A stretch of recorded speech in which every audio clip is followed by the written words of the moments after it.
사람이 태어나서 생을 마감할 때까지 끝없는 배움의 연속이다 이런 얘기 하지 않습니까? 네.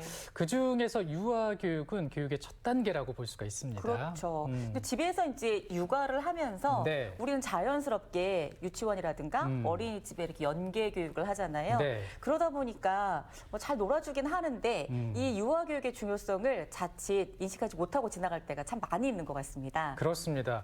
이렇게 그 생애 교육 주기에 있어서 든든한 역할을 해주는 동반자가 돼주는 기관이 있습니다. 바로 충북유아교육진흥원인데요. 오늘 교육운영과 김문희 교육연구사와 함께 얘기 나눠보겠습니다. 어서 오십시오. 안녕하세요. 네. 그러니까 유아교육 장학사님 이렇게 인식을 하시면 된다면서요? 네. 자, 먼저 충북유아교육진흥원 어떤 일을 하는 기관인지 궁금한데 얘기를 좀 들어보니까 유아 그리고 부모, 교사가 함께하는 기관이라면서요. 네, 그렇습니다. 충청북도 유아교육진흥원은 2012년에 설립된 충청북도 교육청의 유일한 유아교육 직속기관입니다. 지속가능한 공감동행, 충북교육을 실현하기 위해 유아, 교사, 학부모에게 즐거움과 감동을 주고자 현장 지원을 실천하고 있습니다. 우리 진흥원 슬로건이 유아 행복 키움, 교원 배움 실천, 학부모 소통 공감인데요.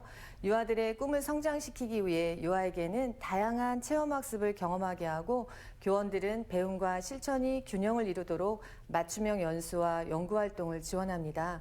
학부모에게는 유아교육 정보와 자료를 제공하면서 함께 만들어가는 행복한 유아교육을 위해 최선을 다하고 있습니다. 네. 앞서서 저희가 유아교육에 대해서 중요성을 잘 모르고 지나가는 경우들도 있는 것 같아요. 이렇게 말씀을 드렸는데요. 유아교육의 중요성이라는 게 있죠. 어떤 걸까요? 네. 유아는 만 3세부터 초등학교 취학 전까지의 어린이를 말하는데요. 유아교육은 초등학교 들어가기 전에 신체, 정서, 사회성, 언어 및 인지 발달을 도모하는 교육 환경을 제공해주고 전 인격적으로 성장하도록 도와주어 그들이 학교에 들어가서 자신의 삶을 잘 영위하면서 학업할 수 있도록 하는 삶의 기초를 만드는 교육이라고 볼 수 있을 것 같아요. 네. 국가 수준의 2019년 교육과정이 개정되면서 유아교육에서 중요시하는 것은 유아 중심과 놀이 중심입니다. 유아의 자기주도적 활동으로서 놀이를 강조하고 있어요.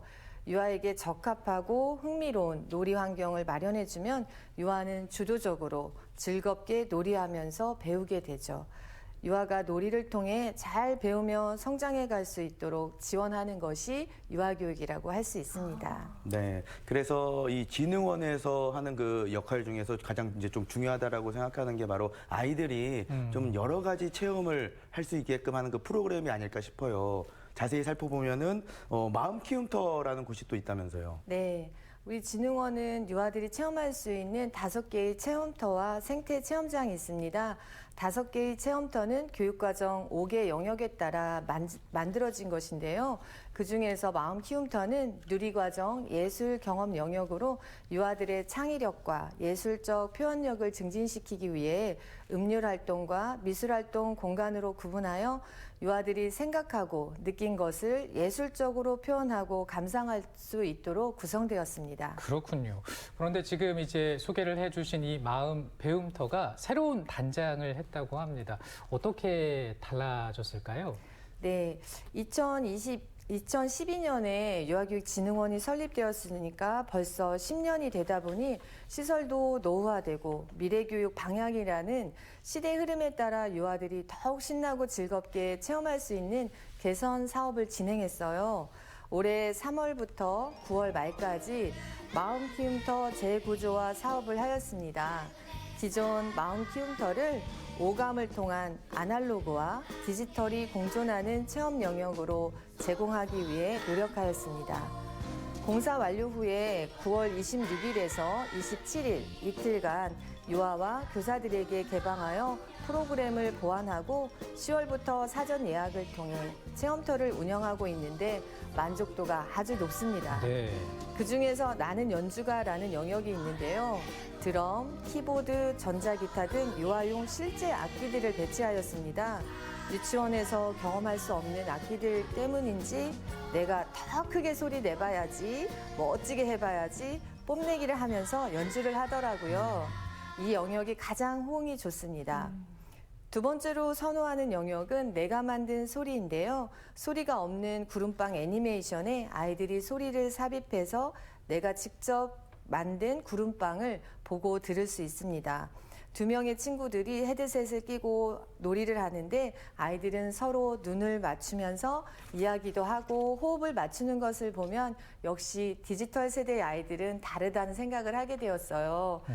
그 외에도 천사들의 하프, 몸으로 하는 음악여행, 음악으로 그린 세상, 상상톡톡 미술관, 신기한 모래놀이, 엉뚱한 아뜰리에, 물감으로 그린 세상, 빛과 그림자 여행, 빛, 그림 등 11개의 전시물이 새롭게 구비되었습니다. 네, 뭐 아이들이 너무 재미있고 좋아할 것 같아요. 이렇게 마음도 클 수 있는데 또 다른 나눔터가 있더라고요. 우리가 5개 중에 첫 번째 알아봤잖아요. 두 번째가 사랑 나눔터가 있다면서요. 여긴 어떤 공간인가요? 네, 사랑 나눔터는 다른 사람과 더불어 생활하는 능력과 태도를 기르고 타인에게 사랑을 나누는 다양한 사회 관계를 경험하는 체험터입니다. 사랑 나눔터는 크게 6가지 영역으로 구분하여 꼬마 요리사, 화재 현장, 꼬마 건축가, 동물병원, 아름다운 가게, 청주 어린이 공항으로 구성되었습니다. 이곳에서는 자연스럽게 직업에 대한 스토리텔링이 이루어집니다. 네. 한 영역은 청주공항을 연상할 수 있도록 구성이 되었는데요. 공항에서 여권과 캐리어를 가지고 비행기를 탑승해 볼 수 있고요. 비행기를 타기 전에는 면세점을 들러서 물건을 살 수도 있습니다. 오, 네. 화재 현장 영역에서는 화재 대피 훈련을 하고 소방관이 되어보기도 하지요. 어떤 아이는 건축가 놀이를 하다가 부상을 입은 것처럼 하고 소방관 활동하는 친구와 함께 부축해서 병원으로 옮기는 것을 이야기로 만들더라고요. 아이들의 상상력은 무한대인 것 같습니다. 저도 공감합니다. 저도 뭐 아이가 없어서 이제 주변 아이들을 좀 이제 살펴보면은 평상시에 부모님들과 이야기를 많이 나눈 아이들이 말도 빨리 늘고 그리고 생각이 풍부해지는 것 같더라고요. 그런데 또 진흥원에서는 이런 체험이 가능한 곳이 바로 이야기 나눔터라고 들었거든요. 네, 그렇습니다. 이야기 나눔터는 그야말로 일상생활에서 필요한 의사소통 능력을 향상시킬 수 있는 곳인데요. 유아들은 체험을 통해서 다른 사람과 소통하며 일상에서 만나는 글자나 상징에 관심을 가지고 책과 이야기를 즐기는 경험과 관련된 영역이에요. 네. 이 체험터의 경우도 작년 2021년도에 재구조화 사업이 완료되어 디지털과 아날로그가 공존하는 공간입니다. 키즈TV에서 아나운서와 기상캐스터가 되어보기도 하고 이야기 챗봇과 편지 보내기를 통해 글자와 친해지기 활동을 하지요. 또 동화 속 주인공들을 만날 수 있는 코너가 있는데요. 네. 동화 속 주인공, 살아있는 동화, 그림자 극장을 통해서 만날 수 있습니다. 네, 우리 아이들이 참 좋아할 것 같습니다. 그런 공간들로 구성이 되어 있는데요. 다음으로 알아볼 공간은 생각 자람터입니다. 그러니까 이제 자연 현상을 통해서 생각을 좀 자라나게 하는 그런 공간인가 봐요. 네, 그렇습니다. 네. 생각자람터는 우리 주변에서 일어나는 자연 현상을 놀이를 통해 오감으로 체험할 수 있도록 만들어졌어요. 특히 아이들은 물의 나라라는 영역을 제일 좋아합니다. 아이들에게 물놀이는 뗄 수 없는 놀이 영역인 것 같아요. 여기저기로 흐르고 움직이는 물의 움직임 속에서 호기심을 키우고 재미있는 탐색과 놀이를 즐길 수 있도록 구성되었습니다. 네. 물놀이 할 때 양말이나 옷이 젖을 수 있어서 장화를 신고 방수 가운을 입고 활동을 하는데도 아이들은 옷이 젖는 것도 모르고 즐겁게 놀이를 하죠. 그 외에 상상블록, 빙글뱅글 블랙홀, 칙칙폭폭 기찻길, 여행을 떠나볼까, 따라오는 그림자, 공을 쏘아볼까, 길을 만들어볼까, 3D 입체 영상실 등 13개의 체험 영역으로 이루어져 있습니다. 네. 13개. 와. 얘들이 이거 다 와서 하다 보면 시간이 모자랄 것 같아요. 자, 이번에는 아이들이 이곳을 가장 좋아하지 않을까 싶은 생각이 드는데요. 신나는 모험 놀이터입니다. 아이들의 상상력을 마구마구 키워줄 것 같은 곳인 것 같은데요. 이곳은 또 어떻게 꾸며져 있습니까? 네, 아이들이 버스에서 내려서 첫 번째로 볼 수 있는 공간이 이 신기한 모험 놀이터인데요. 아이들이 버스에서 내리면서 우와 하고 탄성을 질러요. 네, 그래요. 모험 놀이터는 도전과 모험을 즐길 수 있는 자연 친화적 놀이터입니다. 모험 놀이터는 세 영역으로 나눌 수 있는데요. 모험 조합놀이, 미로 탐험놀이, 창의놀이입니다. 모험 조합놀이는 롤링 미끄럼틀을 타고 내려오고 외주를 건너고 흔들 계단을 지나가 하늘 전망대까지 올라가 볼 수 있어요. 미로 탐험놀이는 보일 듯 말 듯 미로 속에 숨어 있는 다양한 놀이를 체험하며 모험가가 된 듯한 기분을 느낄 수 있는 체험 시설입니다. 창의놀이는 아이들이 하고 싶은 대로 하고 놀고 싶은 대로 자유롭게 놀이할 수 있는 체험인데 아이들에게 인기가 좋은 짚라인과 무중력 바구니 기차가 있어요. 네. 네, 저 같은 경우는 못 가는 거죠, 그러면. 가보고 싶다는 생각이 지금 너무 강하게 맞아요. 가고 드는데, 싶어요. 예, 아이 나면은 제가 또 같이 한번 가보도록 하겠습니다. 그리고 요즘에 굉장히 좀 중요하게 여겨지는 부분 중에 하나가 바로 생태환경 교육인데, 우리 유아교육진흥원에서는 또 특별히 자연과 함께 할 수 있는 그런 공간이 있다고 들었거든요. 네, 어떤 그렇습니다. 공간인가요? 네, 유아교육진흥원은 1355평의 생태 체험장을 갖고 있어요. 다양한 친환경 농작물을 재배하고 있는데 시기별로 유아들과 함께 생태 체험 활동을 실시하고 거기에서 얻어지는 수확물은 유치원으로 가져가기도 하고 지역사회 시설에 기부도 해요.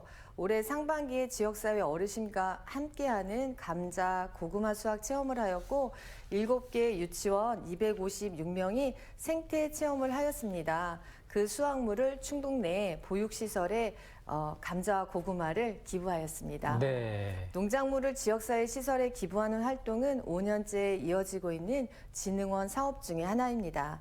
생태 체험장에는 쌈 채소와 감자, 고구마, 과실수들 그리고 배추, 무가 있는데요. 내일은 배추와 무를 수확하는 날입니다. 오, 배추와 무까지 이제 김장철을 맞아서 또 이렇게 하나 봅니다.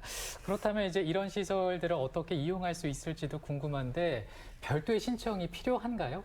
네, 다양한 프로그램과 유용한 정보들은 우리 유아교육진흥원의 홈페이지 누리집을 통해 확인하실 수 있습니다.